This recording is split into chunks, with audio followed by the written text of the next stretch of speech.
But particularly in the Middle East, millions of people believe Israeli agents were involved in the attack. And they claim there is a basis for their suspicions.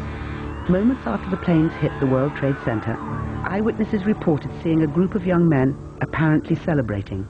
I grab my binoculars and I'm trying, to look at the Twin Towers. But what caught my attention, down there, I see this van parked. This part of New Jersey has a large Muslim community.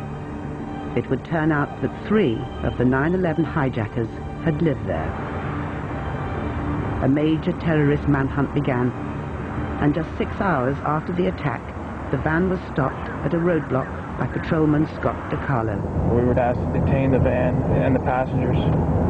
They were just removed from the vehicle, patted down for safety precaution, and detained. 911 call at 410 Park. I think once the FBI arrived, one of them stated that they were on our side. There's something to that effect. The mood was confusion. As people were driving by, they were screaming all sorts of excerpts. Profanity, things to that effect. Nothing that I'd care to repeat. 3-1 day, they're in service.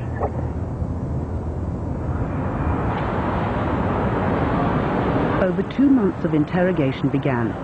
The FBI discovered the men weren't from Al-Qaeda. They were Israelis. An enduring conspiracy theory began, that they were Israeli field agents who'd uncovered the 9/11 plot in advance.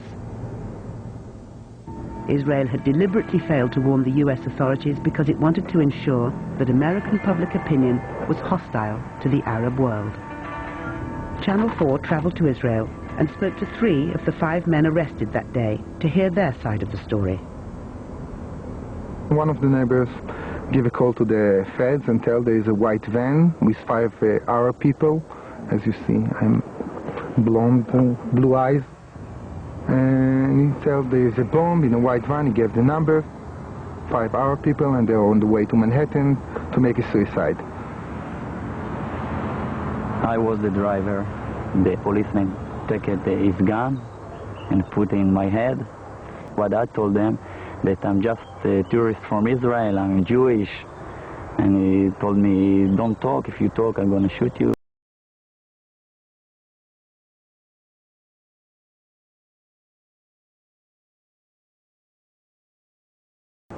Where are the bombs?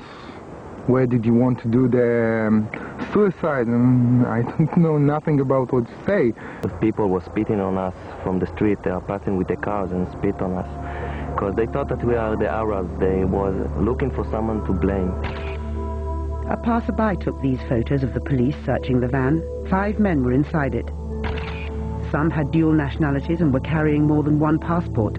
Others had flight tickets to leave the US within days. Fearing robbery, one had over $4,000 hidden in a sock. They were ripping things, they took the camera, they were screaming at us all that time. Put your head into the ground or we were gonna shoot you. They told interrogators they were working for Urban Moving, a shipping and storage firm run by an Israeli businessman who often employed Israeli students without work permits. The men say there was an innocent explanation for what was found in the van and their behavior on 9/11. They were, they say, simply on a working holiday. We heard in the news that one of the plane was crashing down the building, and we thought it was an accident at the beginning. So we went up to the roof of a moving, and we saw the building burning. There is a better view from a building in Jersey that is up a hill, straight line to the World Trade Center. We decided to go up there. It's like 2-3 minutes from the office. Stand over there and take some pictures. Everyone wants pictures like this in his camera. And I see 3 guys on top of the van. They seem to be taking a movie, and I could see that they were like happy. They're laughing. They didn't look shocked to me. Their boss at Urban Moving, Dominic Suter, was questioned by the FBI, but then disappeared back to Israel. It left lots of unanswered questions and fueled suspicion about the 5 men. Investigators seized the firm's computers, and the investigation took on a new urgency with multiple lie detector tests. They continue to ask, did you know the terrorists? Did you know where they flew from? Did you know what they were supposed to do? The answer all the time is no, I don't know even what you talk about. The FBI wasn't satisfied. Channel 4 has learnt from intelligence sources that some of the men's names were already known to American counterintelligence. Paul Kurtzberg admitted serving in an Israeli army anti-terrorist unit. He refused to take a lie detector test for 10 weeks. I was serving in a special unit in the army, and it's not a big secret or something like that. But there are things that I have to keep to myself as loyal to my country. The story that the feds build is a very good story. When you hear their story, you start even to believe it inside. Okay, maybe I'm a spy. I'm sure that I'm not, but the story is so good, so maybe I am. Tuval Aviv is a counter-terrorism advisor to the US Congress, but was once a spy for Israel's secret service Mossad. He says Urban Moving was a front company for Israeli intelligence, and that some of its workers were spying illegally in the US. Israel has engaged in intelligence gathering in friendly countries. Some of it is done with permission, and some of it probably has been done without permission in areas that is vital to Israeli interest, where large Arab communities operate and live, where there's a lot of fundraising for terrorist activities in the Middle East. That's the old undercover. This is the old way of gathering intelligence, which America has not used. If a decision is being made to put a bomb under a building during and after a prayer on a Friday night in a mosque, you have to be in the mosque. You will not be able to do it from a satellite. Sources close to Israeli intelligence have told Channel 4 that Urban Moving produced no information that could have prevented 9/11. But whatever the truth of the conspiracy story, it's flushed out the possibility that Israel spies on America, its closest ally, an espionage tactic that both governments would prefer kept secret.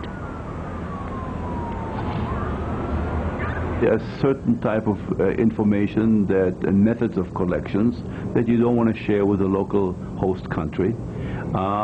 Systems that you use, contacts that you make, undercover operations that you penetrating other terrorist networks. Those types of information you don't share with anybody. The Urban Moving 5 were eventually deported to Israel for visa violations.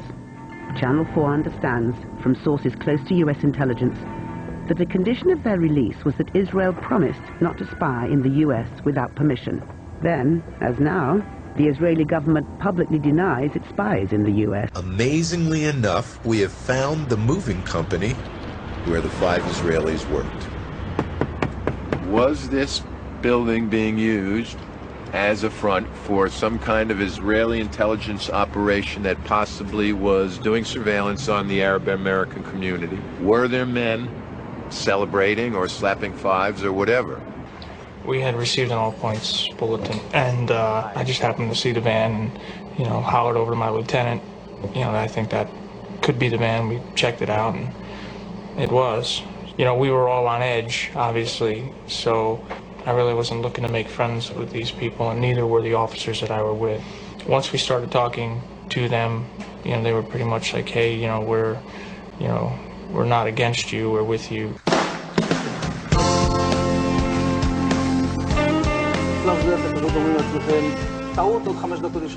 And at that point, we were taken for another round of questioning, this time related to our allegedly being members of Mossad. The fact of the matter is, we are coming from a country that experiences terror daily. Our purpose was to document the event. The 5 Israelis were detained for 10 weeks and finally deported on immigration violations after the FBI cleared them of any involvement in 9/11.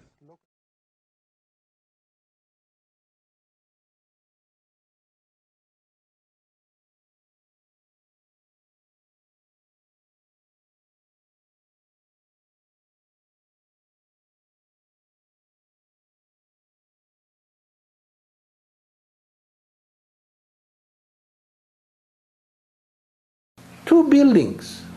Wow. I'll tell you something. I think I already told you this, by the way. That 1 week before how do you call that? The World Center, World Trade Center. Those two great edifices of tremendous architecture. They were destroyed, I mean, in such a way that nobody still understands what happened. How come they were brought down in such a massive way? 1 week before, one of the great rabbis in Israel, a Hasidic rabbi, an Admor, he came to visit the square Rebbe in Square, New Square. And he came with some people, some of his disciples in the car. They prayed mincha with minyan in front of everybody passing in Manhattan. Where? Right there, near the World Center. After he finished the davening, the prayer, he said, say bye-bye to those buildings because you are not going to see them no more. I mean, it's unbelievable. I wrote a book in 1995, and I said that if the West doesn't wake up to the suicidal nature of militant Islam, the next thing you'll see is the militant Islam is bringing down the World Trade Center.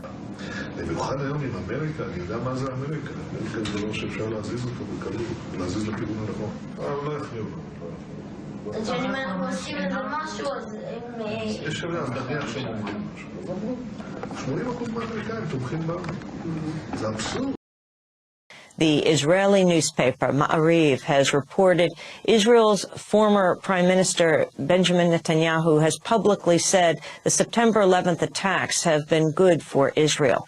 Netanyahu said, quote, "We're benefiting from one thing, and that is the attack on the Twin Towers and Pentagon and the American struggle in Iraq." End quote. Netanyahu then reportedly said these events, quote, swung American public opinion in our favor.